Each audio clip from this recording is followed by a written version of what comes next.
Class 10th science chapter 10 light. Topic है हमारा refraction of light. Refraction of light. What is refraction of light? हमने पहले भी chapter के स्टार्टिंग में डिस्कस किया था। व्हेन लाइट रेज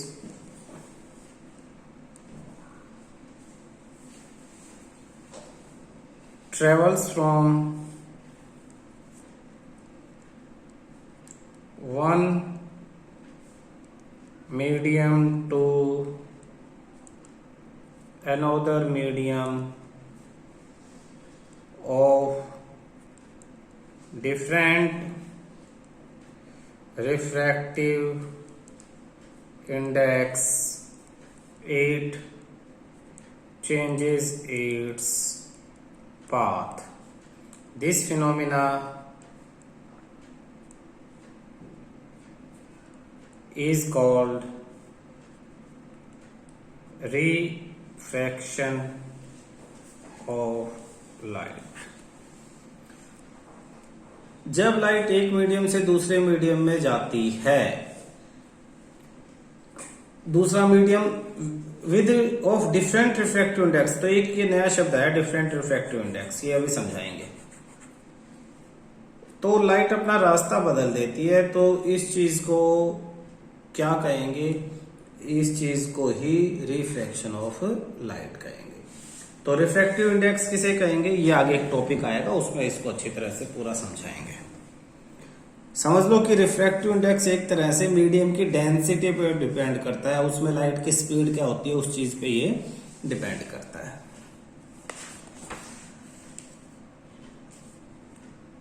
आप अब एक्सप्लेन से पढ़ोगे refraction through rectangular glass slab. Refraction through a rectangular glass slab. एक रेक्टेंगुलर ग्लास स्लैब के अंदर रिफ्रैक्शन कैसे होता है? तो ग्लास स्लैब शीशे का आपका एक स्लैब टाइप होती है, उसे हम इस पे रख लेंगे, जैसे माचिस मान लो, जैसे फोन सपोज, तो वो इस तरह से दिखाई देगा रखने के बाद। इसके ऊपर एक एक्टिविटी भी आएगी, आपके स्कूलों में करवाएंगे एक्टिविटी।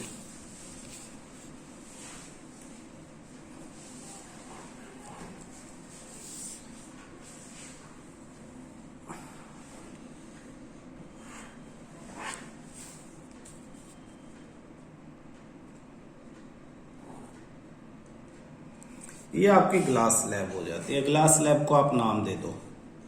ग्लास स्लैब को आपने नाम दे दिया ए, बी, सी और डी। किस चीज की बनी हुई है? ग्लास की, शीशे की।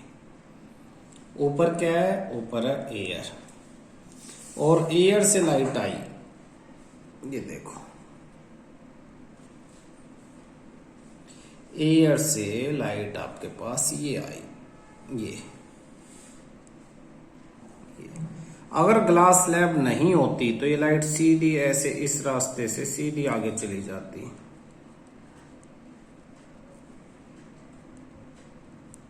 स्क्रीन पे ध्यान रखो भाई, इस रास्ते से लाइट सीधी आगे चली जाती है ना।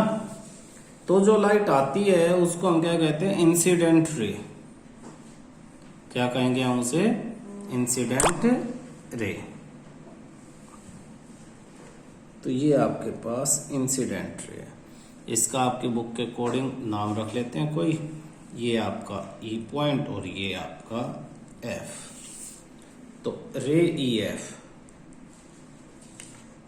ये जो रे है आपके पास ई एफ, ये इंसिडेंट रे, इंसिडेंट रे। और जिस पॉइंट पे ये टकराई है, यहां पे ये ओ पॉइंट ऑफ इंसिडेंस, ओ आपका पॉइंट ऑफ इंसिडेंस। तो O के ऊपर एक नॉर्मल भी बनना चाहिए परपेंडिकुलर, तो ये O के ऊपर एक हमने परपेंडिकुलर बना दिया।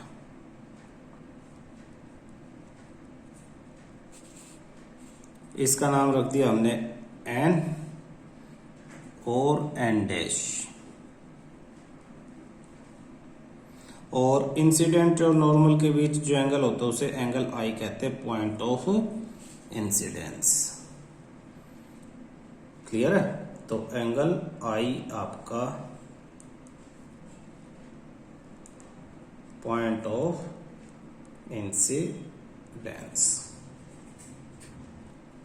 इंसिडेंट रे ये I पॉइंट ऑफ इंसिडेंस से टकराए, एंगल ऑफ इंसिडेंस बना दिया। एन डैश जो है नॉर्मल एट O के ऊपर ये एक नॉर्मल है। अच्छा, ये एयर से ग्लास में आ रही है और ग्लास का रिफ्रैक्टिव इंडेक्स और एयर का अलग होता है, यानी इसकी डेंसिटी दोनों की अलग है, दोनों में लाइट की स्पीड अलग है। तो ये रे सीधी ना जाके मुड़ जाएगी, बैंड हो जाएगी, और ये अंदर की तरफ बैंड होगी। अच्छा, बाहर भी तो हो सकती थी, अंदर क्यों हुई, इसको भी एक टॉपिक में हम आगे डिस्कस करेंगे। अंदर की तरफ बैंड होने के बाद ये इस पॉइंट पे आके टकराई, और ये पॉइंट अब आपका हो गया O डैश, और ये रिफ्रैक्टेड रे। अब ये रे क्या होगी, O और O डैश होगी रिफ्रैक्टेड रे, तो इसे नीचे लिख लो O डैश रिफ्रैक्टेड रे, यानी जो रे बैंड होगी है।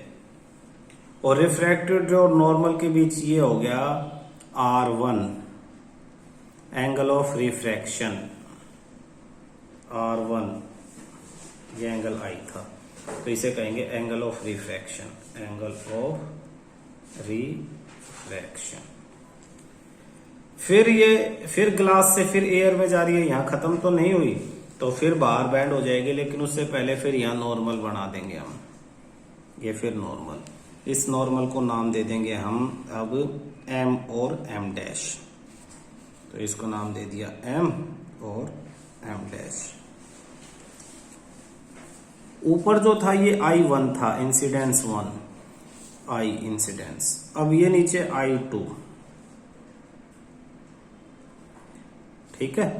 अब यहां से फिर ये बैंड हो जाएगी, अब बैंड बाहर की तरफ होगी, पहले अंदर की तरफ अब बाहर की तरफ। और खास बात, जब ये बाहर की तरफ बैंड होगी तो ये बिल्कुल पैरेलल होगी उसी रास्ते के जिस रास्ते ये शुरू में आ जाती, यानी जितनी पहले अंदर मुड़ी उतनी ही अब बाहर मुड़ जाएगी, क्योंकि रिवर्स उसी मीडियम में जा रही है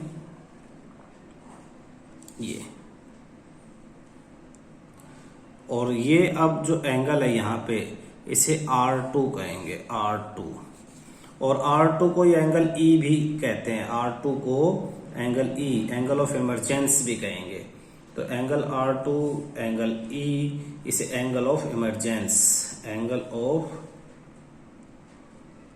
इमरजेंस कहते हैं।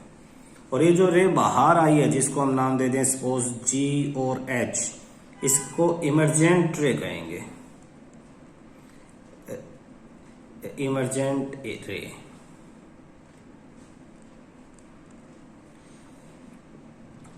इन दोनों के बीच जो डिस्टेंस होता है ये कितना अपने असली पाथ से मुड़ गई है, कितना अपने असली पाथ से ये चेंज हुई है, जैसे यहां आती लेकिन इधर आ गई है, ठीक है ना।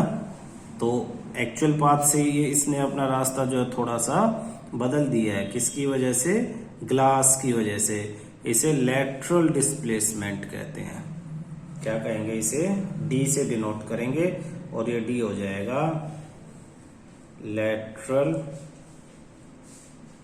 डिस्प्लेसमेंट। तो ये इस तरह से ग्लास स्लैब में आपकी रे का रास्ता हो जाएगा, ये आएगी फिर अंदर बैंड होगी फिर बाहर बैंड होगी और सीधे जो रास्ते है उसके पैरेलल ही निकलेगी, लेकिन असली पाथ से कुछ दूर आएगी, 2 सेंटीमीटर 3 सेंटीमीटर जो भी डिस्टेंस है उससे लेटरल मतलब साइड का डिस्प्लेसमेंट हम इसे कहते हैं, ठीक है। जो मीडियम है, मीडियम क्या है? जिसमें से लाइट ट्रेवल करती है ना, the space through which light travels, उसे मीडियम कहेंगे। तो जब दो मीडियम होते हैं तो उसमें से एक होता है ऑप्टिकल रेयर मीडियम, रेयर, और एक होगा ऑप्टिकल डेंसर। इसे हिंदी में समझ सकते हैं हल्का, और ये भारी। लेकिन सिंपल हल्का और भारी नहीं है, इनका मतलब है, ऑप्टिकल का मतलब है लाइट, रेयर मतलब आराम से निकल जाए जिसमें से। तो इसमें स्पीड ऑफ लाइट जो है फास्ट होती है। स्पीड ऑफ लाइट इसमें कैसी होगी? Is fast. इसमें लाइट की स्पीड तेज होती है, और इसमें जो होती है वो speed of light is slow. इसमें लाइट की स्पीड स्लो होगी। ऑप्टिकल रेयर मीडियम में फास्ट और डेंसर में स्लो। अगर हम कंपेयर करें एयर को, ठीक है, और वाटर को, तो एयर जो है वो रेयर मीडियम हो जाएगी और वाटर जो है वो डेंसर मीडियम हो जाएगा। अगर हम एयर और ग्लास को कंपेयर करें तो भी ऐसा ही है। इसे, इस तरह की चीजों को ऑप्टिकल डेंसिटी या रिफ्रैक्टिव इंडेक्स पे डिपेंड करता है। रिफ्रैक्टिव इंडेक्स भी हम पढ़ेंगे, पहले बैंडिंग हम सीख लेते हैं। बैंडिंग आप कैसे रेयर और डेंसर निकालोगे वो एक अलग चीज है। सपोज आपको पता लग जाता है कि रेयर कौन सा और डेंसर कौन सा है, तो सपोज ऊपर एयर थी और नीचे था ग्लास, या नीचे है वाटर। ऊपर है एयर और नीचे है वाटर। तो एयर तो एक रेयर मीडियम है और वाटर एक डेंसर मीडियम है। तो अब लाइट कहां से कहां जा रही है? लाइट रेयर से डेंसर में आ रही है। तो जब लाइट रेयर से डेंसर में आएगी तो वो टुवार्ड द नॉर्मल बैंड करेगी, यानी सीधा जाना था इसे, लेकिन वो नॉर्मल की तरफ, अंदर की तरफ, ये जो नॉर्मल है इस नॉर्मल की तरफ बैंड कर जाएगी और अपना रास्ता ऐसे कर लेगी, टुवार्ड द नॉर्मल। तो व्हेन लाइट, क्या लिखेंगे? When light travels from optical rare to denser medium, it bends toward the normal, normal की तरफ। तो टुवार्ड दी, रेयर से डेंसर में आई तो फिगर याद करो, toward the normal, toward the normal. इसी की वजह से जो पिछला डायग्राम था उसमें देखो, जब यहाँ पे एयर से ग्लास में आई थी तो नॉर्मल की तरफ इधर बैंड कर गई थी, इधर हो गई थी। इससे उल्टा जब लाइट ऊपर ग्लास है या वाटर है, ये ग्लास या वाटर है, ये इसमें से लाइट आ रही है ऐसे, तो ये तो डेंसर हो गया, और नीचे क्या है? रेयर है। यहां पे ये नॉर्मल है, तो इसे ऐसे तो सीधा जाना चाहिए था अगर मीडियम नहीं होता। तो अब ये अवे फ्रॉम द नॉर्मल, तो जब डेंसर से रेयर में आएगी तो अवे फ्रॉम नॉर्मल, ये नॉर्मल से दूर चली जाएगी। समझ में आया? इसी की वजह से ये जब बाहर निकले ग्लास से तो ये फिर नॉर्मल से दूर होगी, यानी R2 बढ़ा है इस केस में R1 से। ये पहले नजदीक आ गई थी और अब क्या हुई? फिर दूर हो गई, और दूर होके वापस उसके पैरेलल, जितनी पहले अंदर मुड़ी थी उतनी ये बाहर मुड़ गई। तो ये याद रखना, इस पे बहुत सारे क्वेश्चन बनते हैं और बहुत इंपॉर्टेंट टॉपिक है। वह याद सिर्फ इतना ही रखना है, when light travels from rare to denser medium it bend toward the normal, and when it travels from denser to rare it bends away from the normal. इसके बाद हम पढ़ेंगे लॉज ऑफ रिफ्रैक्शन। तो टॉपिक हमारा आया हुआ laws of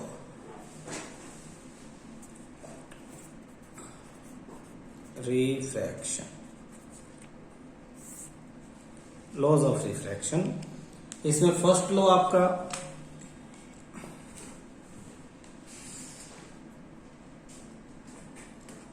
first law, the incident ray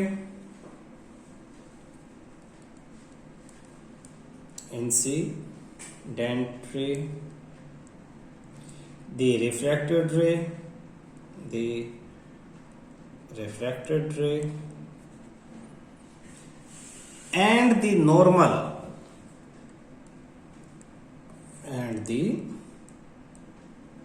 normal to the interface